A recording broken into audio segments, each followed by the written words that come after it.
One of the mysteries of data is that when personal data is collected, you may not know what happens to it in the hands of the data user or the data controller. So if something bad happens in terms of a data breach or data loss, you may be unaware of that as a data subject.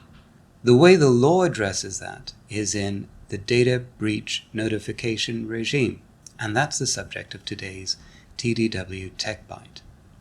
This is another in our series on the data breach response, so do check our other videos out in this series.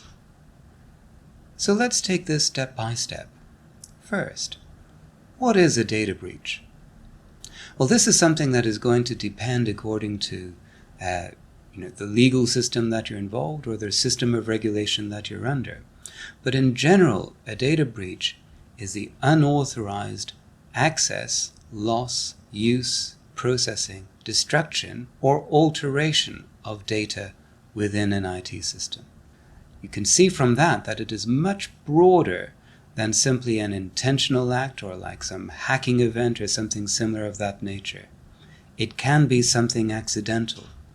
What you are looking at is the event or the consequence itself, not necessarily the intention or the cause that brought it about.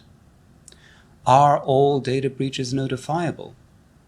No. Notification is something that is required under specific laws and regulations, and this is something that needs to be assessed on a case-by-case basis.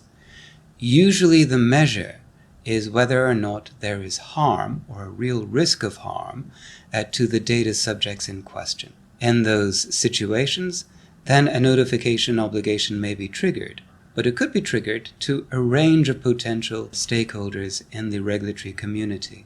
It could be something that is triggered to the Personal Data Privacy Commissioner. It could be triggered to a regulatory body. It may be something that you have an obligation under specific laws and specific regulations, perhaps in relation to the pharmaceutical industry or things of this nature.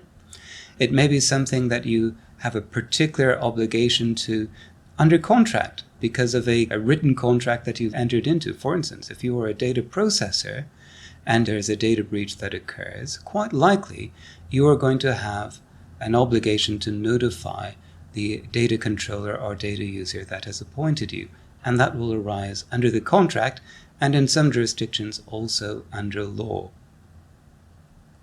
There may be other kinds of notification obligations to other persons where you want to make that notification to achieve the objective of mitigating the harm to data subjects. An example of that might be a notification to banks and credit card issuers to mitigate the risk of credit card fraud. Now, if you look at those kinds of notifications, these are notifications that are to regulatory bodies. But of course, there's also a notification that should be considered either as a matter of law or as a matter of best practice to data subjects. Moving on from whom you should notify, the next question you need to think of is when you should notify. And in many regimes, the time frame is really, really short. So if you're to look at the EU, the time frame is 72 hours. You must make a notification to the Data Protection Authority within 72 hours of becoming aware of the data breach itself. That's a very, very short time frame. Now I'm speaking to you from Hong Kong, and in Hong Kong there will soon be a change in the laws that will bring in a mandatory data breach notification regime for which the time frame for notification will be 5 days, also very short. So you can see with these kinds of short time frames that you have to have the information to hand for you to be able to fill out the notification accurately in that short period of time. Again, harking back to the need to good incident response planning beforehand so that you're in a position to be able to respond effectively afterwards. One of the important things is that what you put into your response notification is very likely to guide and inform the course of any further communications you will have, both with regulators and with data subjects. Again, the importance to have good, accurate information so that you are managing the response proactively from the outset.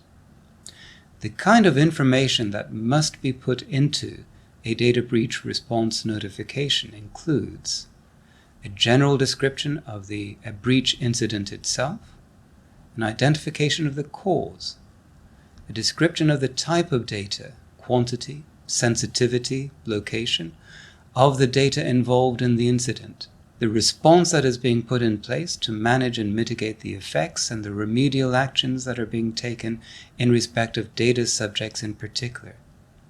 This is what must be put into a notification within that short time frame. So you can see that data breach notifications are a very serious, critical response and a core element in your data response plan.